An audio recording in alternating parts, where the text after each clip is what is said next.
Shalom saudaraku, selamat berjumpa kembali dalam diskusi dan pembahasan seputar kebenaran firman Tuhan. Bagi banyak orang, Alkitab, terutama Injil, adalah kitab yang sudah tidak bisa dipertanyakan lagi keotentikannya. Namun, bagi beberapa kalangan, baik dari luar maupun dalam gereja, keaslian Injil selalu menjadi bahan perdebatan yang tak pernah berhenti. Tidak jarang kita mendengar tuduhan seperti Injil sudah dipalsukan, atau kitab yang kita pegang saat ini berbeda dengan yang ditulis oleh penulis aslinya. Tentunya, pernyataan-pernyataan semacam ini bisa mengguncang keyakinan kita, membuat kita mempertanyakan apakah Injil yang saya pegang ini benar-benar asli. Namun, bagi orang Kristen yang telah mempelajari dan memahami sejarah gereja, serta perjalanan panjang naskah-naskah Alkitab, ada penjelasan yang lebih dalam dari sekadar keraguan ini. Keaslian Injil bukan hanya dapat dipertahankan melalui iman, tetapi juga dengan bukti-bukti sejarah yang kuat dan tidak terbantahkan. Injil adalah lebih dari sekadar teks rohani, ia adalah catatan sejarah yang dapat diuji dan dibuktikan. Oleh karena itu, tantangan terbesar bagi kita bukanlah meragukan Injil, melainkan bagaimana kita mempertahankan dan mengkomunikasikan kebenarannya di tengah dunia yang semakin skeptis. Sebagai umat Kristen, kita harus siap menghadapi tantangan ini dengan ketenangan dan pemahaman yang lebih dalam. Dalam dunia yang semakin berkembang, di mana informasi dapat dengan mudah tersebar, penting bagi kita untuk membangun dasar yang kokoh dalam membela kebenaran Injil. Maka, mari kita buka pembahasan ini dengan serius, dan lebih penting lagi, dengan hati yang terbuka untuk menggali lebih dalam tentang apa yang sebenarnya terjadi dalam sejarah Injil, dari perspektif historis, teologis, dan bahkan arkeologis. Salah satu penemuan yang memberikan bukti konkret akan kebenaran kisah-kisah Injil adalah temuan kolam Bethesda di Yerusalem. Jika kita membuka Injil Yohanes pasal 5, kita akan menemukan sebuah kisah tentang Yesus yang menyembuhkan seorang pria yang sudah lama sakit di kolam tersebut. Kolam Bethesda yang dikenal memiliki 5 serambi itu, sebelumnya menjadi bahan keraguan bagi banyak orang. Ada yang bertanya-tanya apakah kolam itu memang pernah ada, mengingat deskripsi yang ada tampaknya tidak jelas dan tidak pernah ditemukan bukti fisiknya. Namun, pada tahun 1962, penggalian arkeologi di Yerusalem berhasil menemukan situs yang diyakini sebagai kolam Bethesda. Penemuan ini tidak hanya mengkonfirmasi eksistensi kolam tersebut, tetapi juga menunjukkan bahwa kisah dalam Injil Yohanes sangat mungkin benar-benar terjadi dalam konteks sejarah yang ada. Bukan hanya kolam Bethesda yang ditemukan, penemuan lainnya yang sangat penting adalah kota Daud yang terletak di Bukit Sion, Yerusalem. Banyak yang meragukan keberadaan kota ini karena bukti fisiknya sulit ditemukan. Namun, pada penggalian arkeologi yang berlangsung pada beberapa dekade terakhir, para arkeolog menemukan tembok-tembok dari masa Raja Daud yang menunjukkan bahwa kota tersebut benar-benar ada. Penemuan ini menjadi bukti bahwa kerajaan Daud yang tercatat dalam Alkitab benar-benar pernah ada, dan bahwa Injil dan catatan sejarah lainnya bukan hanya cerita belaka, tetapi mencatat peristiwa nyata dalam sejarah umat manusia. Bukti-bukti arkeologi ini menjadi sangat penting, karena mereka mengonfirmasi bahwa Alkitab, terutama Injil, memiliki fondasi sejarah yang kokoh. Mereka menunjukkan bahwa cerita-cerita yang ada dalam Injil bukan hanya simbolik atau alegoris, tetapi juga memiliki akar yang dalam sejarah nyata. Penemuan-penemuan seperti kolam Bethesda dan kota Daud memberikan penguatan yang tak terbantahkan terhadap kebenaran sejarah yang tercatat dalam Injil. Selain itu, catatan-catatan sejarah dari sejarawan Yahudi seperti Flavius Josephus juga semakin memperkaya bukti bahwa peristiwa-peristiwa yang tercatat dalam Injil memang terjadi dalam konteks sejarah yang nyata. Penemuan-penemuan ini tidak hanya memperkaya pemahaman kita tentang dunia pada zaman Yesus, tetapi juga membantu kita untuk lebih memahami konteks di mana Yesus berkarya. Melalui penggalian arkeologi dan temuan-temuan ini, kita dapat melihat bagaimana Yesus berinteraksi dengan dunia pada masanya, dan bagaimana Injil dapat dianggap bukan hanya sebagai kitab keagamaan, tetapi juga sebagai teks yang memuat kebenaran sejarah yang tak terpisahkan. Namun, meskipun bukti-bukti fisik ini mengonfirmasi banyak hal yang tercatat dalam Injil, ada beberapa yang masih memerlukan penelitian lebih lanjut. Tetapi satu hal yang pasti, arkeologi telah memberi kita lebih banyak alasan untuk percaya bahwa Injil adalah lebih dari sekadar cerita agama. Injil adalah catatan yang akurat dan valid tentang kehidupan Yesus dan peristiwa-peristiwa yang terjadi pada zamannya. Dengan setiap penemuan baru, keyakinan kita semakin diperkuat, dan pemahaman kita semakin mendalam tentang bagaimana sejarah dan iman dapat berjalan seiring, mengungkapkan kebenaran-kebenaran yang telah ada selama ribuan tahun. Jika kita terus menggali bukti-bukti sejarah dan arkeologi yang mengonfirmasi Injil, kita akan semakin menyadari bahwa kebenaran tidak hanya ada dalam kata-kata yang tertulis, tetapi juga dalam bukti fisik yang ada di bumi ini.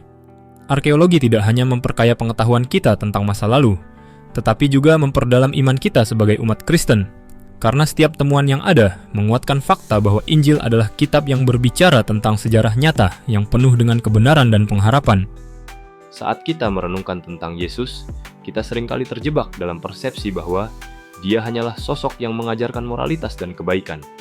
Namun, bagi mereka yang lebih mendalam mempelajari Injil dan konteks sejarahnya, kita menyadari bahwa Yesus bukan hanya guru atau nabi. Yesus adalah sosok yang benar-benar mengubah jalannya sejarah umat manusia. Mengapa demikian? Sebagai seorang tokoh sejarah, Yesus memulai pelayanannya dengan mengubah pandangan orang tentang apa yang berarti hidup dalam kerajaan Allah. Banyak yang berharap pada Mesias yang akan datang sebagai pembebas politik, yang akan menggulingkan penjajahan Romawi dan membebaskan Israel. Tetapi Yesus datang dengan pesan yang jauh lebih besar, bahwa kerajaan Allah sudah dekat, bukan dalam bentuk kekuatan duniawi, tetapi dalam bentuk pertobatan, kasih dan perdamaian. Yesus memanggil orang-orang untuk berbalik dari dosa mereka, untuk merasakan kasih Tuhan yang sejati, dan untuk memahami bahwa hidup yang benar adalah hidup yang dipenuhi dengan pengorbanan. Dalam setiap ajarannya, baik itu dalam perumpamaan, ajaran tentang kasih, atau bahkan mukjizat yang Dia lakukan, Yesus mengungkapkan kebenaran bahwa kerajaan Allah datang bukan untuk memperkuat kedudukan seseorang atau kelompok, tetapi untuk menyelamatkan umat manusia dari dosa dan kematian. Bagi umat Kristen, Yesus bukan hanya seorang tokoh sejarah, tetapi Tuhan yang menyatakan dirinya dalam daging.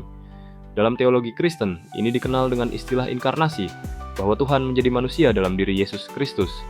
Yesus, meskipun hidup di dunia yang sama dengan kita, adalah tanpa dosa. Dia adalah pengantara antara manusia yang berdosa dan Tuhan yang kudus.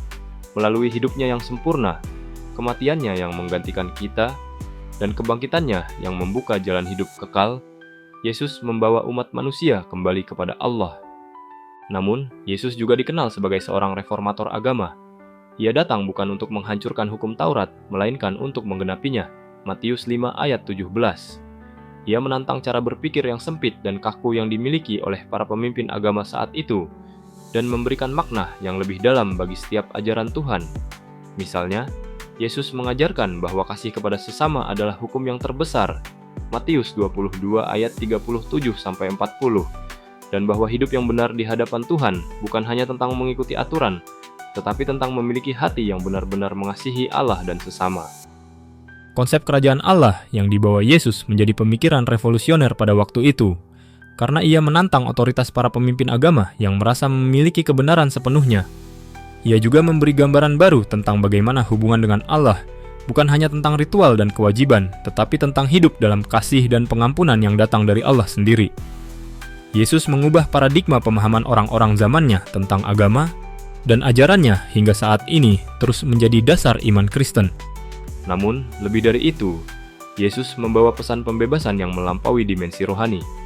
Dalam kisah Yesus menyembuhkan orang buta, memberi makan 5.000 orang, dan bahkan membangkitkan orang mati, ada pesan yang sangat kuat, bahwa kerajaan Allah mencakup segala aspek kehidupan manusia, bukan hanya hal-hal rohani, tetapi juga fisik, emosional, dan sosial.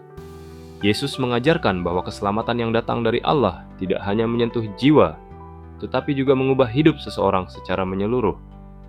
Keberanian Yesus untuk berbicara dengan wanita Samaria, mengasihi pemungut cukai, dan merangkul orang-orang yang terbuang dari masyarakat, menggambarkan bagaimana kasih Tuhan melampaui batas-batas yang dibuat oleh manusia.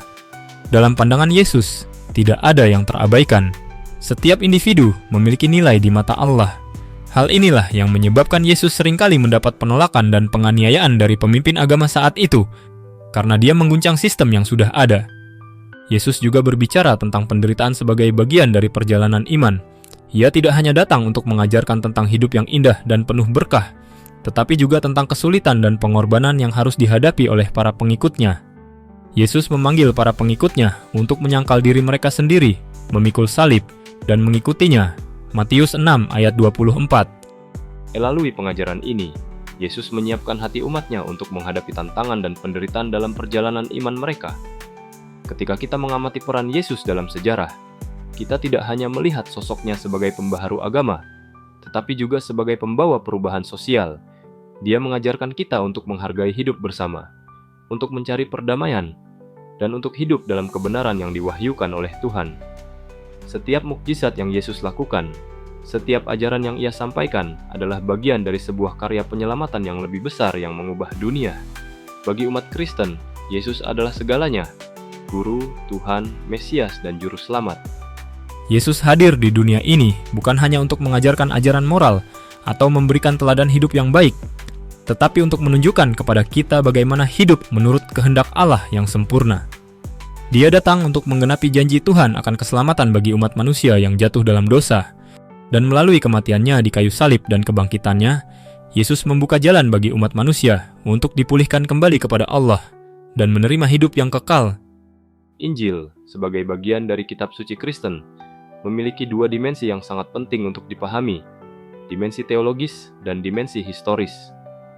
Dalam pengertian teologis, Injil adalah wahyu Tuhan yang mengandung kebenaran tentang keselamatan manusia melalui Yesus Kristus. Namun, selain dimensi ini, kita juga harus memahami Injil dalam konteks sejarah dan arkeologi untuk menggali lebih dalam bagaimana teks-teks ini berakar pada realitas dunia nyata pada waktu itu. Sejarah Injil dimulai pada abad pertama Masehi, ketika Yesus Kristus mengajar di wilayah Palestina yang dikuasai Romawi. Para penulis Injil, Matius, Markus, Lukas, dan Yohanes, tidak menulis hanya untuk mencatat ajaran moral atau spiritual, tetapi juga untuk memberikan saksi sejarah yang terkait dengan kehidupan Yesus. Injil bukan hanya cerita-cerita rohani atau alegori, melainkan juga menyentuh realitas sejarah, tempat, dan waktu.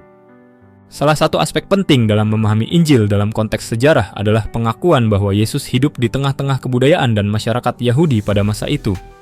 Yesus bukanlah seorang tokoh yang muncul secara terpisah dari dunia tempat Ia tinggal, melainkan Dia adalah bagian dari masyarakat yang sedang berjuang dengan kekuasaan Romawi dan berbagai tantangan sosial politik lainnya. Hal ini terlihat jelas dalam pengajaran-pengajaran Yesus yang sangat dipengaruhi oleh konteks budaya Yahudi. Misalnya, ajarannya tentang kerajaan Allah sangat dipengaruhi oleh konsep-konsep yang ada dalam tradisi perjanjian lama. Tetapi Yesus memperkenalkan makna baru yang radikal bagi kata-kata tersebut. Lebih lanjut lagi, banyak pengajaran Yesus yang dipahami dalam latar belakang sejarah yang sangat konkret. Salah satu contohnya adalah pemahaman kita tentang keajaiban atau mukjizat yang dilakukan Yesus. Mukjizat ini bukan hanya menunjukkan kuasa ilahi, tetapi juga seringkali berhubungan dengan keadaan sosial dan politik zaman itu. Misalnya, ketika Yesus menyembuhkan orang buta atau menyembuhkan orang sakit, Dia tidak hanya menunjukkan belas kasihan, tetapi juga menunjukkan bahwa kerajaan Allah telah datang dan memulihkan segala hal yang rusak dan terabaikan oleh masyarakat. Mukjizat-mukjizat ini merupakan tanda dari penggenapan janji Allah melalui Mesias yang datang. Di luar teks-teks Injil sendiri, penemuan-penemuan arkeologis memainkan peran yang sangat penting dalam mengkonfirmasi banyak detail sejarah yang ada dalam Injil. Misalnya, penemuan kolam Bethesda yang disebutkan dalam Injil Yohanes 5:1-15 memberikan bukti bahwa tempat tersebut benar-benar ada di Yerusalem dan memiliki 5 serambi seperti yang digambarkan dalam Injil. Penemuan-penemuan semacam ini memberikan bukti yang sangat kuat bagi klaim bahwa Injil itu berakar pada tempat dan waktu yang nyata, dan bahwa Yesus benar-benar hidup dan beraktivitas di dunia nyata pada masa itu. Bukti-bukti arkeologis lain yang mendukung kisah Injil meliputi penemuan artefak dari zaman Roma yang mencatatkan kekuasaan dan pengaruh Roma di wilayah Palestina pada waktu Yesus hidup. Sebagai contoh, catatan dari seorang sejarawan Romawi seperti Tacitus yang menulis tentang Yesus sebagai tokoh yang benar-benar ada, memberi bukti lebih lanjut tentang klaim historis Injil. Penting untuk dicatat bahwa meskipun banyak penemuan arkeologis mendukung kisah-kisah dalam Injil, bukan semua detil dapat dikonfirmasi secara langsung oleh bukti arkeologi. Namun, hal ini tidak mengurangi nilai historis Injil. Kita harus ingat bahwa sejarah yang dicatat dalam Injil adalah sejarah yang sangat berfokus pada pesan keselamatan melalui Yesus Kristus, dan meskipun tidak semua detil mungkin dapat dikonfirmasi secara fisik, inti pesan Injil tetap bertahan, yaitu Yesus datang untuk menyelamatkan umat manusia melalui kehidupannya, kematiannya di salib, dan kebangkitannya. Selain itu, penemuan-penemuan arkeologis juga menunjukkan bagaimana kehidupan dan pengajaran Yesus berinteraksi dengan dunia sekitarnya. Misalnya, penemuan struktur kota-kota kuno seperti Yerusalem dan Kapernaum membantu kita memahami lebih baik konteks kehidupan masyarakat pada masa itu. dan bagaimana Yesus berinteraksi dengan orang-orang dalam masyarakat tersebut. Hal ini memperkaya pemahaman kita tentang Injil, karena kita bisa lebih memahami bagaimana Yesus mengajarkan nilai-nilainya kepada orang-orang yang hidup dalam dunia yang sangat berbeda dari dunia kita sekarang, tetapi tetap memiliki kebutuhan yang sama untuk mendengar kebenaran dan mengalami keselamatan. Salah satu hal yang sering diperdebatkan adalah apakah Injil itu lebih bersifat mitologis atau historis. Namun, bagi banyak teolog Kristen, jelas bahwa Injil adalah karya yang mengandung kebenaran sejarah yang tidak dapat dipisahkan dari makna spiritual yang ditawarkan. Injil bukan hanya tentang mengajarkan moral atau filsafat hidup, tetapi tentang peristiwa nyata dalam sejarah yang mengguncang dunia, yaitu kehidupan, kematian, dan kebangkitan Yesus Kristus. Peristiwa-peristiwa tersebut bukan hanya bagian dari iman, tetapi juga bagian dari sejarah dunia yang mengubah segalanya. Saat kita menggali lebih dalam ke dalam sejarah, kita semakin menyadari betapa besar kesaksian yang diberikan oleh berbagai sumber tentang kebenaran Injil. Sebagai contoh, kita tidak hanya memiliki bukti-bukti dalam teks-teks Kristen, tetapi juga dalam catatan sejarah dari luar agama Kristen yang mengkonfirmasi beberapa peristiwa yang terjadi dalam kehidupan Yesus dan para rasulnya. Sejarawan Romawi seperti Tacitus dan sejarawan Yahudi seperti Flavius Josephus menulis tentang Yesus sebagai tokoh sejarah yang benar-benar ada. Tacitus, misalnya, menyebutkan dalam tulisannya bahwa Yesus adalah seorang tokoh yang dihukum mati oleh gubernur Romawi, Pontius Pilatus, pada masa pemerintahan Kaisar Tiberius. Ini adalah pengakuan dari seorang sejarawan Romawi yang tidak terafiliasi dengan Kristen, tetapi mengkonfirmasi kejadian yang dicatat dalam Injil. Flavius Josephus, seorang sejarawan Yahudi, juga menyebutkan Yesus dalam karyanya Antiquities of the Jews, menggambarkan Yesus sebagai seorang guru yang memiliki pengaruh besar dan dihukum mati oleh Pilatus. Bukti semacam ini sangat penting karena memberikan konfirmasi eksternal terhadap kisah-kisah dalam Injil. Tentu saja, bukti-bukti ini tidak menjelaskan setiap peristiwa dalam Injil, tetapi mereka menunjukkan bahwa Yesus adalah tokoh yang diakui dalam sejarah dunia, dan bahwa peristiwa-peristiwa dalam kehidupannya memiliki dampak yang besar pada masa itu. Ini memberikan kita keyakinan bahwa Injil bukan hanya sebuah cerita rohani yang dipertanyakan, tetapi sebuah kisah yang berakar dalam sejarah yang dapat dipertanggungjawabkan. Dengan memahami Injil dalam konteks sejarah dan arkeologi, kita memperoleh pemahaman yang lebih dalam tentang bagaimana Allah bekerja melalui sejarah manusia. Yesus Kristus datang dalam waktu dan tempat yang nyata, dan melalui hidupnya, Allah menyatakan kehendaknya yang lebih besar bagi dunia. Injil memberikan kita pengertian yang mendalam tentang bagaimana Allah mengintervensi dalam sejarah umat manusia, memberikan kita keselamatan yang datang melalui Yesus, dan mengundang kita untuk menjadi bagian dari karya penyelamatannya. Sejarah gereja pertama-tama ditandai dengan pertentangan antara kelompok Yahudi Kristen dan kelompok non-Yahudi Kristen. Ketika Yesus diutus untuk menyelamatkan umat manusia, banyak orang Yahudi yang menerimanya sebagai Mesias yang telah dinubuatkan dalam kitab suci mereka. Namun, pada saat yang bersamaan, Yesus juga menarik perhatian banyak orang non-Yahudi, dan melalui penginjilan yang dilakukan oleh Rasul Paulus dan para rasul lainnya, Injil mulai menyebar jauh melampaui batasan-batasan tradisional Yahudi. Penting untuk dipahami bahwa pada masa-masa awal gereja, umat Kristen yang berasal dari latar belakang Yahudi masih sangat terikat dengan kebiasaan-kebiasaan dan ritual-ritual Yahudi, seperti berdoa pada waktu-waktu tertentu, merayakan Sabat, dan bahkan melakukan korban di Bait Allah, seperti yang tercatat dalam Kisah Para Rasul pasal 3. Petrus dan Yohanes yang memulai penginjilan mereka di Yerusalem tetap mematuhi peraturan-peraturan ini. Namun, seiring dengan berkembangnya gereja dan masuknya orang-orang non-Yahudi, muncul perdebatan penting mengenai apakah orang non-Yahudi yang menjadi Kristen harus mengikuti hukum-hukum Yahudi, termasuk sunat dan peraturan-peraturan lainnya. Ini menjadi pokok perdebatan yang sangat penting, yang akhirnya diselesaikan dalam konsili Yerusalem yang tercatat dalam Kisah Para Rasul pasal 15. Dalam konsili ini, diputuskan bahwa orang non-Yahudi yang ingin mengikuti Yesus tidak perlu menjalani sunat atau mengikuti hukum-hukum lain yang diwajibkan oleh agama Yahudi. Keputusan ini menjadi langkah penting dalam memperkenalkan iman Kristen kepada seluruh dunia, bukan hanya terbatas pada orang-orang Yahudi. Perdebatan tentang hukum Yahudi dan pengaruhnya terhadap ajaran Kristen menjadi tema yang berulang dalam sejarah gereja. Apakah ajaran Kristen harus tetap melekat pada bentuk asli Yahudi, atau apakah gereja harus berkembang menjadi entitas yang terpisah dan berbeda? Perdebatan ini terus berlanjut dalam berbagai bentuk sepanjang sejarah gereja, bahkan hingga hari ini. Namun, ada satu hal yang tetap jelas, baik dari sisi teologis maupun historis, Gereja mula-mula berusaha untuk menyeimbangkan antara keotentikan ajaran Yesus yang berasal dari tradisi Yahudi dan perluasan Injil ke dunia yang lebih luas. Gereja pertama memutuskan untuk memperkenalkan sebuah pengajaran yang bersifat inklusif, yang melampaui batas-batas suku dan bangsa, dan menjadikan Injil sebagai kabar baik yang dapat diterima oleh siapa saja. Dalam konteks ini, kita dapat melihat bahwa gereja mula-mula tidak hanya berfokus pada kesatuan dan kesamaan ajaran, tetapi juga berusaha untuk memahami konteks budaya dan agama tempat mereka berada. Perdebatan-perdebatan teologis yang muncul, baik dalam konsili Yerusalem maupun dalam diskusi-diskusi yang terjadi di gereja-gereja awal, membantu membentuk identitas dan pengajaran gereja yang kita kenal hari ini. Di antara tokoh-tokoh kunci yang memainkan peran penting dalam perkembangan awal gereja Kristen adalah Yohanes, Markus, dan Lukas. Markus, yang dikenal sebagai penulis Injil Markus, memiliki latar belakang yang cukup menarik. Meskipun bukan salah satu dari 12 rasul, Markus memainkan peran penting dalam menyebarkan Injil. Sebagai seorang penulis Injil pertama, Markus menyampaikan ajaran Yesus dengan cara yang ringkas dan langsung, memungkinkan banyak orang untuk memahami inti dari kehidupan dan pelayanan Yesus. Salah satu aspek yang menarik tentang Markus adalah hubungan dekatnya dengan Rasul Petrus. Tradisi gereja menganggap Markus sebagai penerjemah atau penerima wahyu dari Petrus yang memungkinkan Markus untuk menyusun Injil yang kita kenal hari ini.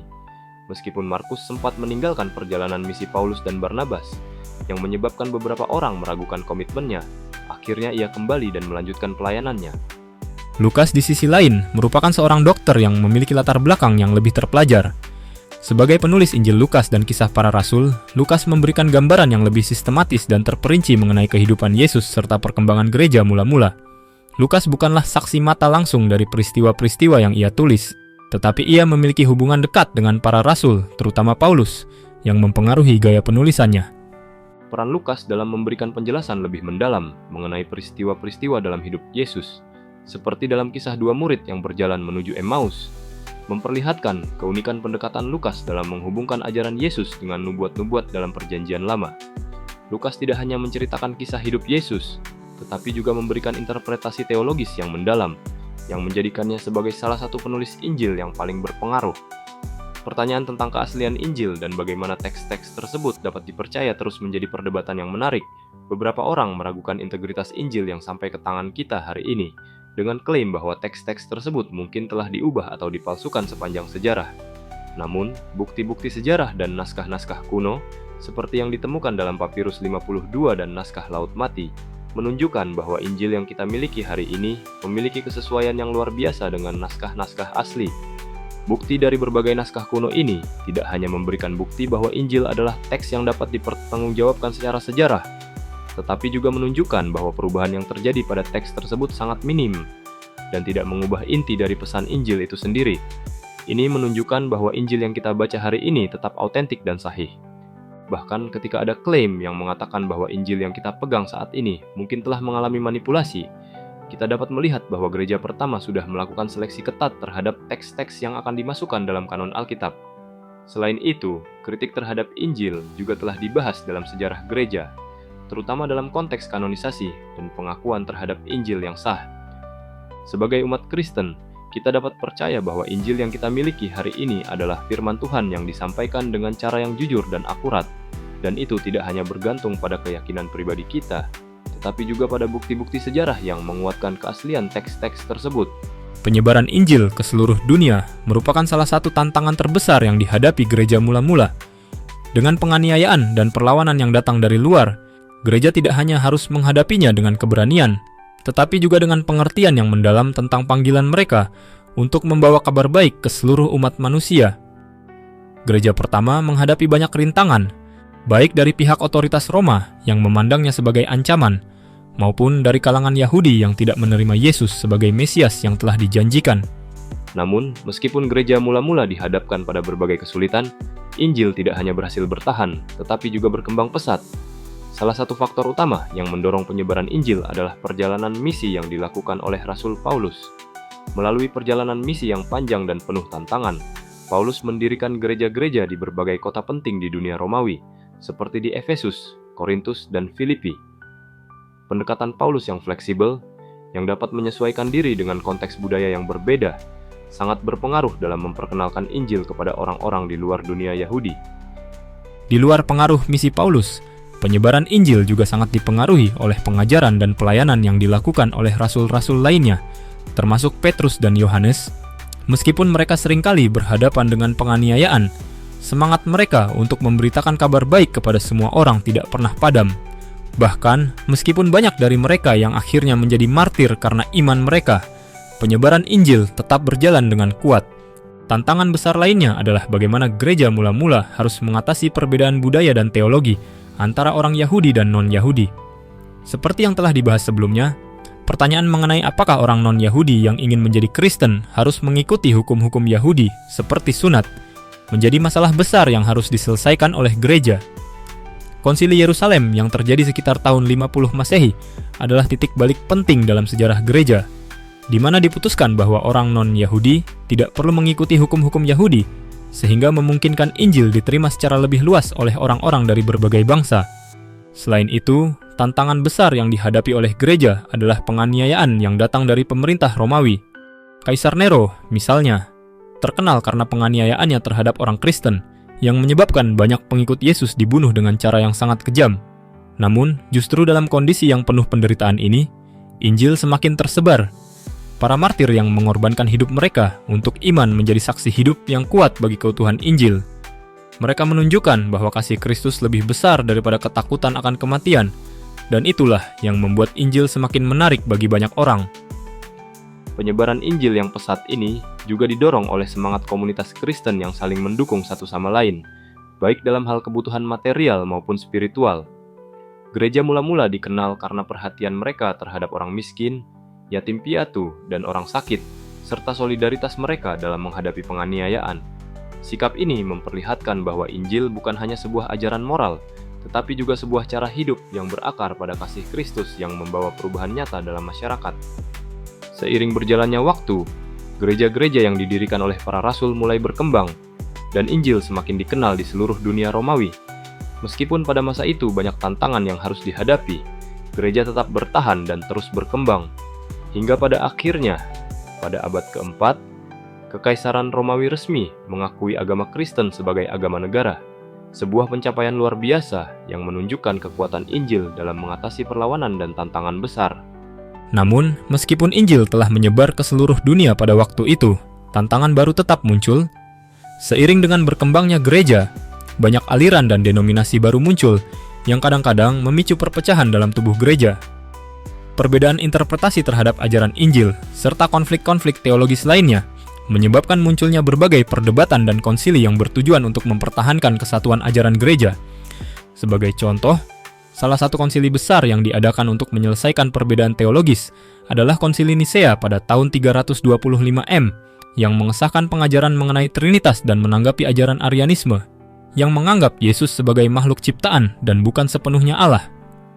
Konsili ini sangat penting dalam memastikan bahwa ajaran Kristen yang benar tetap dipegang teguh oleh gereja. Secara keseluruhan, penyebaran Injil adalah sebuah perjalanan panjang yang penuh dengan tantangan dan pengorbanan, tetapi juga penuh dengan kemenangan dan keberhasilan. Dari gereja yang teraniaya dan tersembunyi, Injil akhirnya menyebar ke seluruh dunia dan memberikan dampak yang besar terhadap sejarah umat manusia. Meski ada berbagai rintangan, Injil terus hidup dan berkembang, membuktikan bahwa kekuatan spiritual yang terkandung dalam kabar baik tersebut lebih besar daripada segala tantangan yang ada.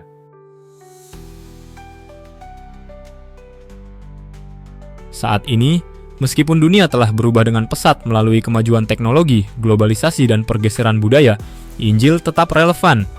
Tidak hanya sebagai kitab suci bagi umat Kristen, tetapi juga sebagai sumber moral dan etika bagi banyak orang.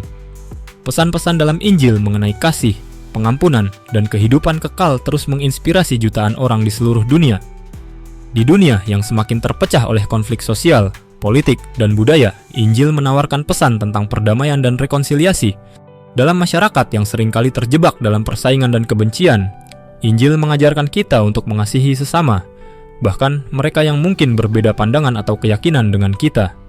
Prinsip pengampunan yang diajarkan oleh Yesus mengajak kita untuk melepaskan kebencian dan membangun hubungan yang lebih baik dengan sesama.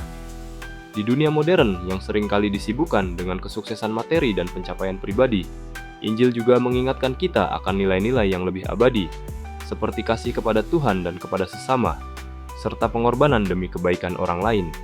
Pesan Injil tentang hidup yang penuh dengan tujuan dan makna yang lebih besar daripada sekadar pencapaian duniawi, memberikan perspektif yang sangat diperlukan di tengah tantangan hidup yang semakin kompleks.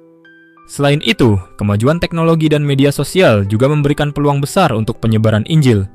Melalui internet, gereja-gereja di seluruh dunia dapat menjangkau jutaan orang dengan pesan Injil. Video, artikel, dan siaran langsung dari gereja-gereja yang terletak di berbagai belahan dunia kini dapat diakses oleh siapa saja, di mana saja, tanpa batasan geografis.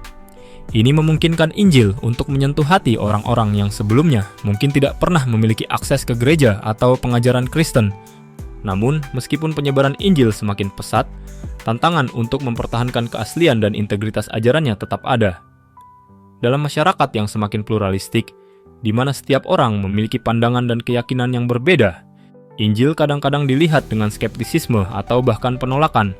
Sebagai umat Kristen, kita dipanggil untuk menjelaskan dan mempertahankan iman kita dengan cara yang penuh kasih dan pengertian, tanpa menghakimi atau memaksakan pandangan kita kepada orang lain. Penyebaran Injil di dunia modern juga menghadapi tantangan terkait dengan relativisme dan sekularisme. Banyak orang sekarang melihat agama sebagai sesuatu yang bersifat pribadi dan tidak relevan dengan kehidupan sehari-hari. Namun, Injil menawarkan lebih dari sekadar pandangan moral atau filosofi agama. Ini adalah kabar baik yang menyatakan bahwa Tuhan mengasihi umat manusia dan telah menyediakan jalan keselamatan melalui Yesus Kristus. Ini adalah pesan yang tidak hanya relevan pada masa lalu, tetapi juga untuk hari ini dan masa depan. Melalui pengajaran yang bersumber dari Injil, kita diingatkan untuk hidup dengan penuh kasih, menghargai martabat manusia, dan membangun dunia yang lebih baik. Dalam dunia yang penuh dengan tantangan dan kesulitan, Injil tetap menjadi sumber harapan dan kekuatan bagi umat Kristen untuk terus maju dan memberi dampak positif bagi dunia. Bukti-bukti sejarah dan arkeologi yang telah kita bahas menunjukkan dengan jelas bahwa Injil, yang kita pegang sebagai firman Tuhan, bukanlah sebuah mitos atau khayalan semata.